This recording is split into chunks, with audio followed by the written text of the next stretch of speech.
हरे कृष्णा भक्तों, आप सभी को नवरात्रों की ढेर सारी शुभकामनाएं।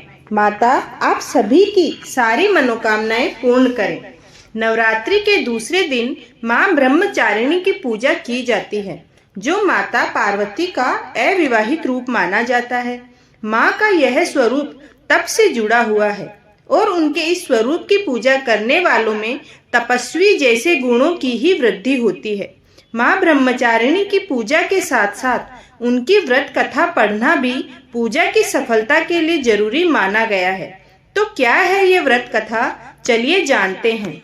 नवरात्रि के दूसरे दिन मां दुर्गा के ब्रह्मचारिणी स्वरूप की पूजा होती है। ब्रह्मचारिणी का अर्थ है तप का आचरण करने वाली।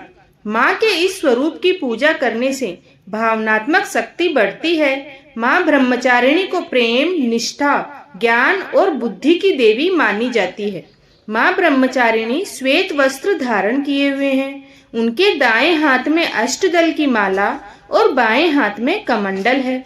ब्रह्मचारिणी का स्वरूप बहुत ही सादा है और अन्य देवियों की तुलना में वह सौम्य, क्रोध रहित और तुरंत वरदान देने वाली देवी है।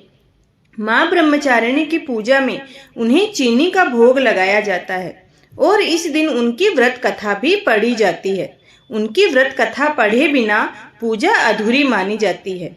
इस कथा के अनुसार मां ब्रह्मचारिणी पर्वतराज हिमालय के घर में जन्मी थी।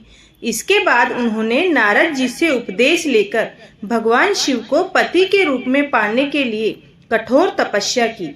कठोर तपस्या के कारण ही उन्हें ब्रह्मचारिणी कहा जाता है। कहा जाता है कि देवी ने अपनी तपस्या के पहले 1000 वर्षों तक केवल फल फूल खाकर बिताए, फिर 100 वर्षों तक केवल जमीन पर रहकर साग पर निर्वाह किया और इसके बाद उन्होंने वर्षा धूप की परवाह किए बिना अपना तप जारी रखा। कई हजार सालों तक उन्होंने सिर्फ टूटे बेल पत्र खाए और निरंतर भगवान शिव की पूजा करती रहीं। अंत में उन्होंने बेल पत्र खाना भी छोड़ दिया और फिर निर्जल और निराहार रहकर तपस्या करने लगी। देवी की कठोर तपस्या से उनका शरीर एकदम क्षीण हो गया था। बाद में उन्होंने पत्ते खाने भी बंद कर दिए। तब देवी का नाम अपर्णा रखा गया। देवी की कठोर तपस्या से प्रसन्न होकर ऋषि मुनि और सिद्ध गणों ने उन्हें प्रणाम किया और कहा, देवी आपको इस कठोर तपस्या का फल अवश्य मिलेगा और महादेव आपको पति के रूप में अवश्य ही प्राप्त होंगे। मां ब्रह्मचारिणी की ये कथा और उनका तप इतना अद्भुत है कि भक्तों को इस कथा को सुनने मात्र से उनके समान ही तप करने की प्रेरणा और मनोबल प्राप्त होता है। माता की आराधना करने से जीवन में संयम, बल, सात्विक आत्मविश्वास की वृद्धि होती है।